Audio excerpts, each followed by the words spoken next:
Hey everybody, it's me, Steve Schnee, the CD Junkie. On this episode of CD Junkie, I'd like to talk about 80s music. More precisely, I want to talk about how I got into 80s music. Because, a lot of people say, how do you know these bands? And, there'll be people from Australia go, how do you know these Australian bands? And people from England going, oh my gosh, do these guys get released in the US? And usually the answer is just because I love to search for music. I am constantly, even to this day, at 60 years old, I'm still searching for the lost chord. I'm still searching for those bands that just have that magic, that sound, those chord progressions, the harmonies, all that stuff. This is the stuff that really gets me. And I know some people out there, they love, sort of the darker music, maybe goth or maybe more somber or more haunting. I love a lot of that stuff too. But the stuff I really love is the stuff that just lifts me up. It doesn't have to be, tra-la-la, it doesn't have to be that. But let's just go back a little bit before the 80s. I grew up in the 60s and the 70s. So I was, 66, planted in front of the TV set with my brother watching the Monkees when it was first on the air. My folks said that's the only 30 minutes of the week that they knew we wouldn't get into trouble because we both stared at that TV screen and loved the Monkees. I guess it was their zany antics and the music that really kept us into just what was going on screen. But I do remember being totally into Glenn Campbell, with the Glenn Campbell Good Time Hour. And Glenn Campbell was the first concert I went to in 1970. And I've just way been into music. In the 70s, all through this time, listening to AM radio that my parents played, loving all that stuff. Anything from Chick-a-Boom to Love Grows, Where My Rosemary Goes. It's just so many great songs. AM radio was just robust. You'd hear something countryish next to something that was soulful, next to something that was like gooey pop, and it was just all great, all lumped together. There wasn't a lot of segregation in radio at that time. Sure, there was radio that focused on soul and R&B and radio that focused on other genres, but when you're listening to Top 40, it's all there, and it's there in your face, and it's glorious, and it's wonderful to be exposed to all of that kind of music growing up. And of course, being a kid, I got into the Osmonds and Jackson 5 and Partridge Family and all that great wonderful stuff. But by the time March 1978, I was majorly into Queen. My sister Dana had bought Queen News of the World, and I loved it. And so by this time, I'm waiting for the Jazz album to come out.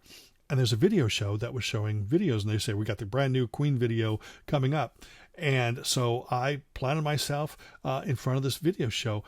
And before they started showing the Queen stuff, they showed a bunch of other styles of music.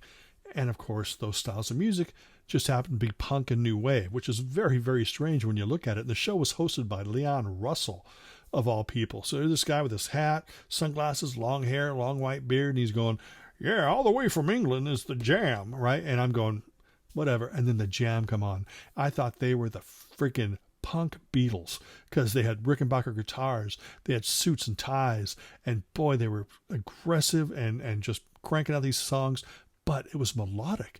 And then the Clash, and then Kate Bush, ooh, and then, oh my gosh, so much great stuff on that show that changed the course of the way that I listen to music. So by the time I got my money, my allowance from my parents, I went and bought a Jam album, and then a Clash album, and then it just grew from there. Boomtown Rats and Madness, and Flock of Seagulls in '82, and it just kept growing and growing and growing to where it's now up to here. Now there's stuff in this collection that's not 80s, but a lot of the stuff is 80s music, and I love it. I still listen to it, but I still listen to modern stuff, and I still listen to the stuff that I play on Ski Lodge, which, if you're familiar with my channel, I have a show called Ski Lodge. In fact, there's a sign right there. But 80s music is really where my heart is. But my 80s music starts in 78 and ends about 86 or 87. That's the sweet spot right there for me. Probably one of my favorite years is 82. Such an exciting time. But how did I discover all this music? And that is because I would read two publications. One of them was, I believe it was a monthly magazine by the name of Trouser Press. Once I got into certain bands and I would see them on the cover of these magazines, I was reading Circus and Cream and Rolling Stone and stuff, but they weren't kind of giving me the kind of music I was looking for. I would take my allowance and just go, oh, what is this album by Fabulous Poodles? Oh, I'm going to buy it. And I would use my allowance. And, 9 times out of 10, I was blown away by what I heard because I just kept searching for new music. The Last, Bram Tchaikovsky, the records, all this stuff was great. Then I started seeing those groups in Trouser Press magazine. So I started collecting that magazine every month, and I would read it cover to cover, and I would find bands that, nope, that doesn't sound like a band I'm going to like. And then I'd find bands, oh my gosh, I got to check this band out. Just incredible. Such an exciting time for music. Power pop, new wave, synth pop, post-punk. You're going to get aggressive, you're going to get soft, you're going to get joyful. It was such a great, exciting time for music. And sometimes I'm just like blown away by people on the internet who just go like, oh, the 80s sucked. It's like, no, that's because you weren't there or you weren't paying attention, because it was so exciting. I had no problem buying The Jam, and I had no problem buying Hall & Oates. I had no problem buying, a Tom Jones album, in the used bin, or buying a Clash album. To me, it was it just got me going. Wonderful. So Trouser Press was a great way. Well, maybe Tom Jones wasn't in that, but all these other bands I'm talking about are. So it was such an exciting time. But then one day I'm at a bookstore, and I see this book called The New Music. And it's written by Glenn A. Baker and Stuart Koo, I don't know. But it had Madness on the cover. And I was a huge Madness fan. So I thought, if Madness is on the cover, I'm probably going to check it out. But then, you see Ian Dury on the back. And friggin', what book is going to have the friggin' Motors on their back cover? Right there, that sold me. And there's Bram Tchaikovsky right there. Everybody knows Bram Tchaikovsky from The Girl of My Dreams. And then I started flipping through, and we are talking just chock full of, Springsteen was considered part of this whole new music scene back then. But there's power pop, there's music from England. In fact, there's the Motors and Bram Tchaikovsky on the opposite page, and Reckless Eric and Kate Bush, meow. And then, oh my God, this is so absolutely incredible. There's the group Interview right here, the middle of this page, right there where my thumb is. Oh, incredible. Rachel Sweet is there. Robert Palmer is even in here. The Knack, Devo. Such an incredible book. And I just read every page of this over and over again. There's Ian Gom. Hi, Ian Gom. How are you? Kirsty McCall. I think that's Betty Bright up there in the corner.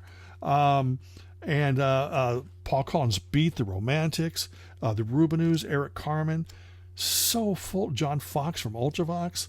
Oh my God, this is just so incredibly amazing. There's the English Beat, and there's the Body Snatchers, and there's the Jam, and there's the Chords, and the Purple Hearts, and Sports from Australia. In fact, there's this whole section for Australian music. This is how I discovered Mental as Anything, Toy Love, which it took me forever to find anything by Toy Love, the Reels, Midnight Oil.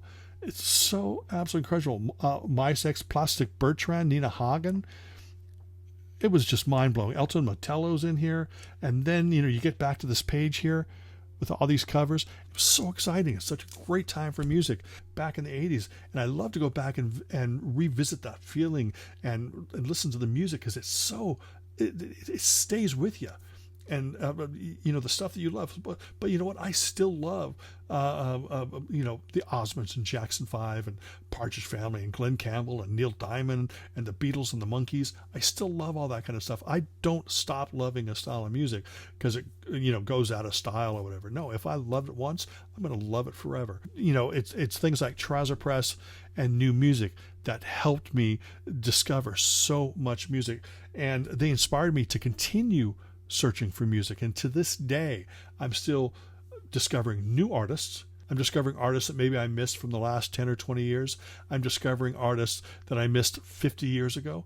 And I'm discovering artists that I missed 40 years ago.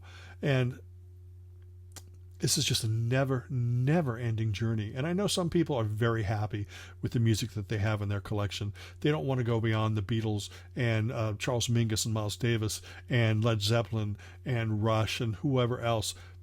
All the power to them. You don't have to keep searching if you don't want to. I choose to keep searching because it just keeps life interesting. Anyway, thank you for taking time to watch this video. I really appreciate it. Remember to like, comment, share, subscribe, to ring that bell for future notifications. And until the next time, remember me. I'm Steve Schnee, the CD Junkie.